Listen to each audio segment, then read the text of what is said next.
Morning. Today is going to be exciting. Me and Dad are going to try and combine some rye. Combines in the shed there, hasn't done any combining yet this year, but usually our mechanic would be doing this, but we don't want to ruin his couple days at the lake this summer. So Dad was like, I think we'll just try. He said he would come back if we needed to be combining, but we don't want to bug him, so we're going to try and do it. We'll see how that goes. Neither me or Dad have combined probably in the last 4 years, so this will be interesting.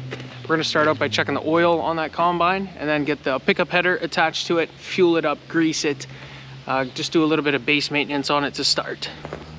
And of course we got a bunch of equipment to move out of the way first, like a case loader, a baler, a silage truck.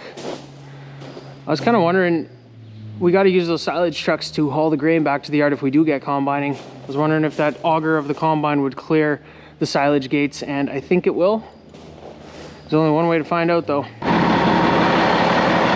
That's a potent smell in the morning when you jump in the truck and you immediately know that you caught a mouse in your mouse trap, probably a week ago. Okay, we got everything moved out of the way. We can get at the combine. First thing, check the oil in the engine.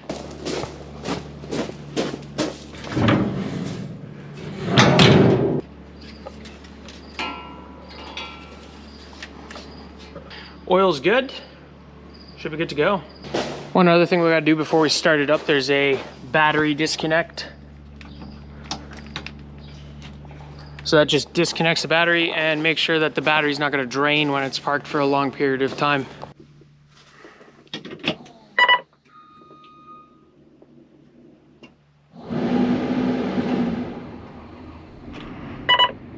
Fired right up.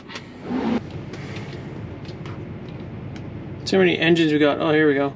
Thrashing hours 1670, engine hours 2236. Not so bad.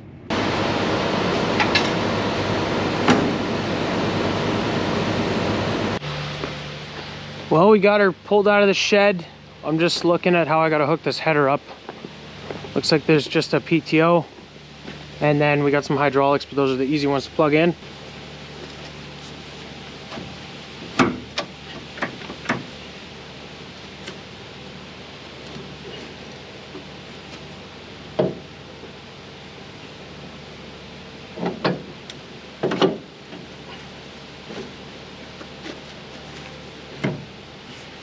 Well, I think we got the header hooked up for the most part. We'll go put some fuel in it. I think it takes 1,000 liters of diesel fuel when it's right empty. Thirsty bugger. Now I'm gonna try and grease this combine. It does show you, luckily, exactly everywhere there's grease zerks on here, a little map. Without that thing, I would be lost, so pretty cool.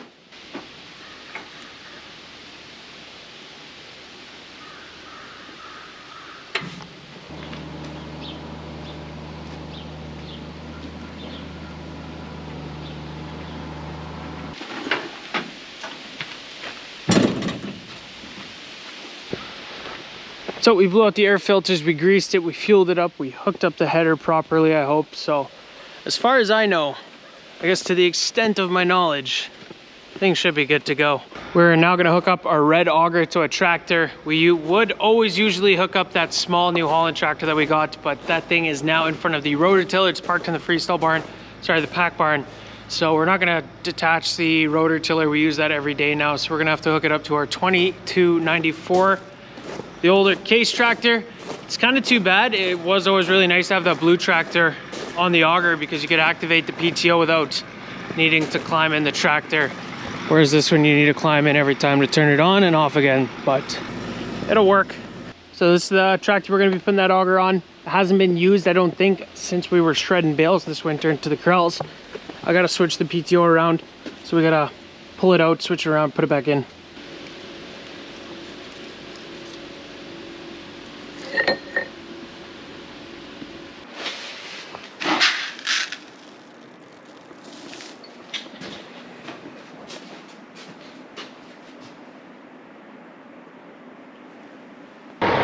Got the auger lined up to one of our 10,000 bushel hopper bottom bins. Dad just did a grain sample there and did a moisture sample to see if the grain was ready to go. Looks like it is, so he's gonna do the combining. I'm gonna hop in the truck and I'm gonna do the trucking. We're gonna weigh every load so we know exactly what we get. And yeah, we're already combining. What's today, August 4th? Crazy.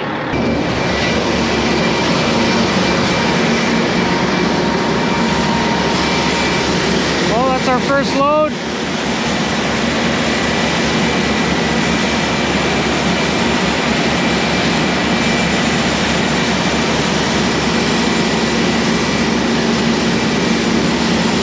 So this is our hopper. There's two sensors at the front there. They're not working right now 100%. So we're trying to figure that out, but it looks like we might go without those.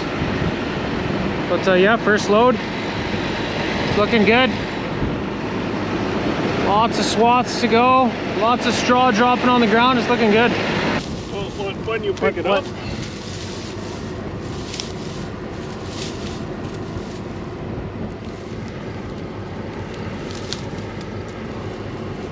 Yeah, it looks pretty good, but... Man, look at all the straw that's here. That's some good news. Combine's taking it easy on the straw. It doesn't look like it's too tough right now. It's just pulverizing it. That's good to see.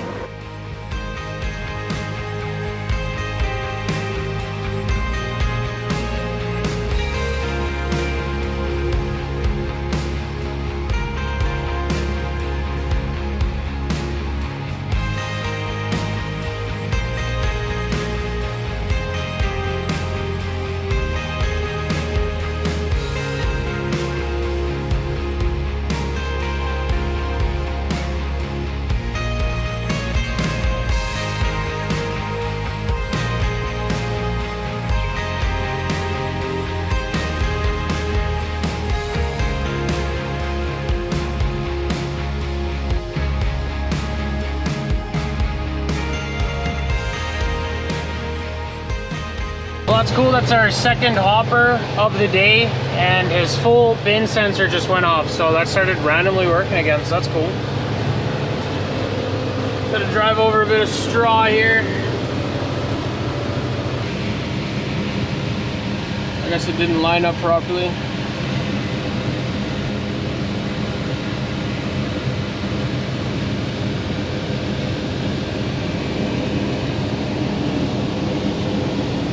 We're so lucky, like, this truck never used to have air conditioning in it.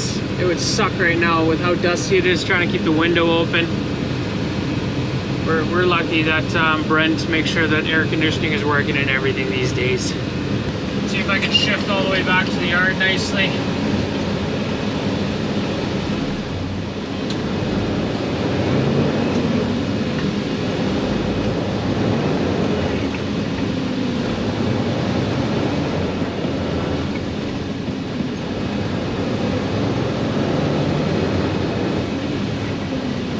Definitely feel the weight in the box of this truck.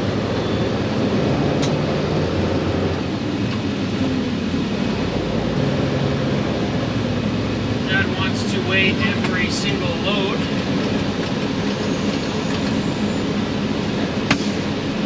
Might as well go print off a load slip in the shed here.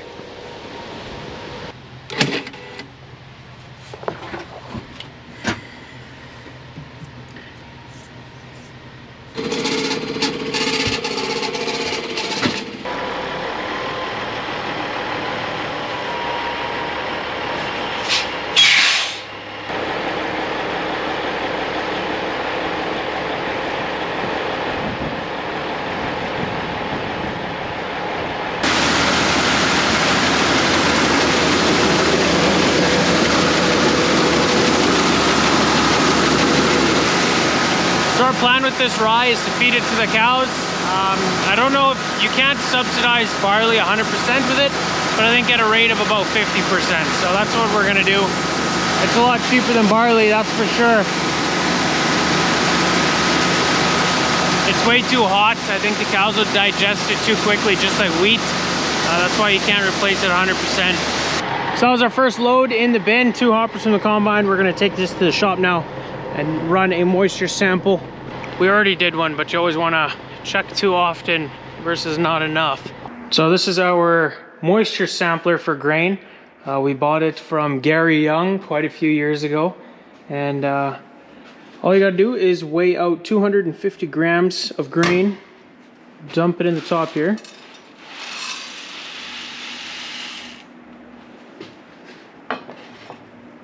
And then you can make sure this thing's turned on.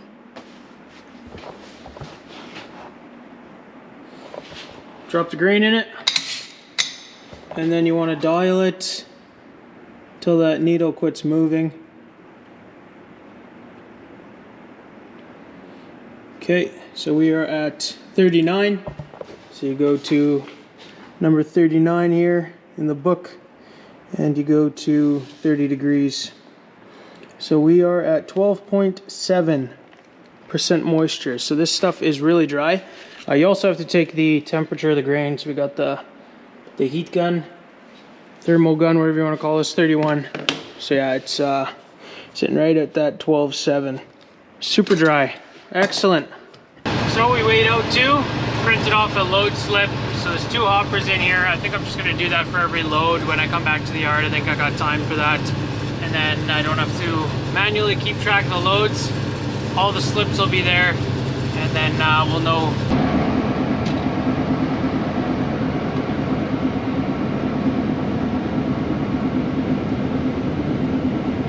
It's a good crop looking here, eh? And then you see it coming out of there. And then you can see it going up here, and so if you slow down. So those are your gauges for how much you're pushing over? I get, yeah. What, you want me to say that I'm an expert in it? I'm not. Neither one of us knows anything about combining, but here we are. You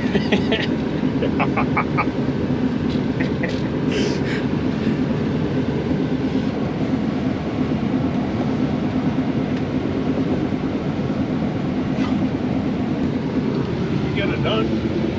Yep. Even if we got 60 bales and haul them back in the yard for tub grinding, because the guy phoned me or texted me, "You want any tub grinding?" I said, "Yeah, hopefully. I'll have 60 bales."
We just got supper from Miriam. I'm gonna go give it to Dad.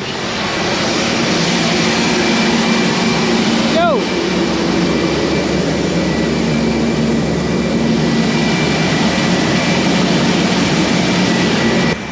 Oh, here it is, I think. I don't think that acre meter is Accurate. It's been an awesome day out here. It's a bit hazy, so the sun just goes bright red at the end of the day. It's making good progress. Combine's covered in dust. I guess it was at the beginning, but we started out putting 2 loads, 2 hoppers from the combine in each truck, but we're gonna do 1 now because it's, if I do 2 loads, he has to wait for like 7 or 8 minutes in the field. It's pretty inefficient, so back and forth, back and forth. Well, we just finished up. We plugged up at the end, so we figured probably should be the last load. 2:30, covered a lot of acres. It's a late shift, but I kind of committed to the daily video thing at this point, so got to sit down and edit a video yet. But I hope you guys enjoyed today's video. If you did, be sure to hit those like and subscribe buttons down below, and I hope to see you guys in the next one. Thanks for watching.